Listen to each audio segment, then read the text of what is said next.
You know, a lot of people question the peace and tranquility of Skyrim and its lands. I say no more peaceful place in Skyrim than the major city of Falkreath, sat right in the middle of Falkreath Hold. A city that once belonged to Cyrodiil, but now helps keep Skyrim together on a nice paper map. A city famous for its missing dogs, children being devoured by werewolves, and the occasional dead 10 people who get buried here in its massive graveyard. But today, my friends, I want you all to sit back and relax as I list to you everything wrong with Falkreath, or in this video's case, basically all of its content. Falkreath isn't that bad of a place. The couple of quests it has are actually quite special compared to a lot of other places in Skyrim. It is a dark place in its current times, and where you might walk its path and find it extremely peaceful, it is full of things that no Skyrim Wraith should have to look upon. Me and Maik have travelled here today to make sure you all know everything possible with Falkreath that is wrong. This series seems to be liked by a lot of you guys, so if that's the case, I'm trying to upload a lot more now if you haven't noticed. So if you enjoy the Elder Scrolls content videos, then make sure to like the video, because when I see you hoard its thumbs up button, I get a little tingly on the inside. Makes my heart go poof. And Mickadoodles here. Anyways, I'm going to break this video up into its lore first, then the quests and content and their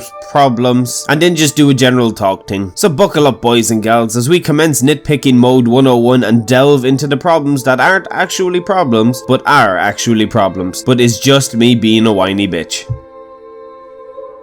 So, Falkreath, what had someone come along one day and decide that the word Falkreath could be deemed a place's name, and why were they instantly shot? And who decided that once again calling this a city was a good idea? Falkreath seems more like a populated farm, but then again, where in Skyrim isn't that the case? So let's head back a bit in time to the pre-Alessian era of Falkreath. I know I am doing some lore again in the video. Who knew this was going to happen? Treat of the week. You have a tribe that migrates from Atmora into Skyrim called the Men of Create. This tribe moves into Cyrodiil's lands and is said to have founded many of the current cities today, with some being Coral, Kvatch, Anvil, and Skingrad. And you guessed it, a small land called Falkreath, which at the time belonged to the Colovians of Cyrodiil. These tribes were scattered all over Cyrodiil and even spoke their own dialect of the Colovian language, which had set words in it from the Aldamaris' elves language. But then you have the Aelids come along and enslave everyone, and Saint Alessia arises and unites the empire, and bam, Men of Create are now part of civilized society. So fast forward to Tiber Septim's time and the Underking Kula Kane, aka Emperor Zero. The king of Falkreath was in trouble at the time, with the Reachman and Nords of Skyrim at constant clash with one another, and you know, Falkreath is nearby. If the northern border was to be secured and stay an independent part of Cyrodiil outside Alessia's rule, he would need to keep the Colovian states unified, and these mad fighting men out of the way. So get ready for the cool part. Along comes a Nord / Imperial / Breden / whatever under the name of Hjalti Earlybeard, who leads Skyrim's forces, and the king of Falkreath joins their side. They win the battle, and Hjalti, would you believe, goes on to be Tiber Septim. So the next time you stand in Falkreath, know that before it became part of Skyrim, it was a bigger part of the starting path for Tiber Septim in being known amongst Tamriel.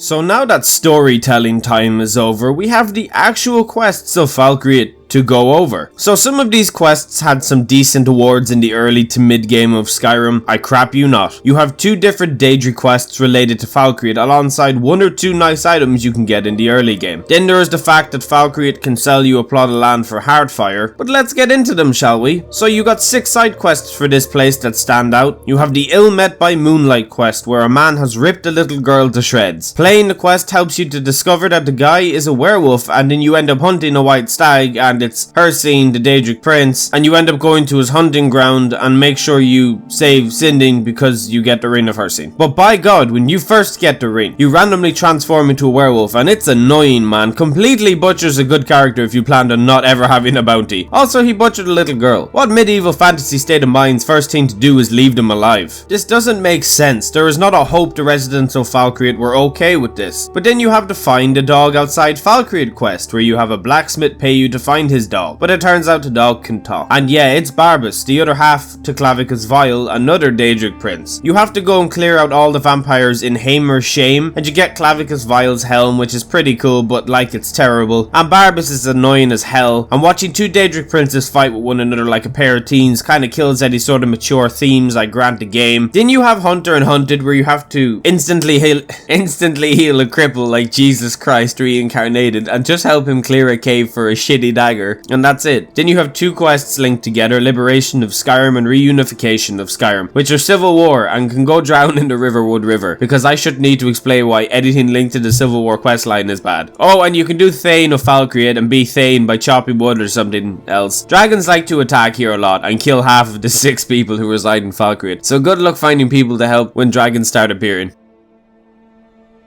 So I'm going to give a rundown on my thoughts on this place. Once again, Falkreath gets ranked at lazy for being called a city, but relating more to a farm. You have some Daedric quests that you can do with annoying characters and inconsistent real life themes. I honestly can't comprehend how nobody broke into Falkreath jail and murdered Sinding. It makes no sense, man. He butchers a little girl. The place is dead, almost as dead as Winterhold, and that's not even talking about the damn graveyard. Have you seen the Falkreath graveyard? It's like the main feature and tourist point of Falkreath, as if you're supposed to be proud of it. If Bethesda Game Studios couldn't find a way to kill the mood any more than the vibrant grey colours or the dreary NPCs in world, let's throw in a massive graveyard and slaughter a little girl while we're at it. Dead, dead, dead. Literally. This graveyard is miserable like the rest of Falkreath. I have a level 43 character on stream right now and over 30 hours on it, and haven't stepped foot in Falkreath yet because there is no reason to. None. Bar I want a Daedric artifact achievement. Overall, I hate this place with a dying passion. Basically no lore at all for it. NPCs are literally forgettable upon approaching. Quests are meh, mid-tier, but no reason or anything enticing me to do them. Rewards aren't really worth it. The Ring of Hersine is the only thing, and if I hate werewolves, it's pointless. Do yourself a favour and just stay away from it. Actually, no, I do use Falkreath for one thing. That's to buy iron from Lod. That's it, then I leave. Anyways, guys, I hope you enjoyed this video. Make sure to like, subscribe, etc. and whatever else if you want more Elder Scrolls content. I hope you all enjoyed and have a wonderful day, and I will see you all next time.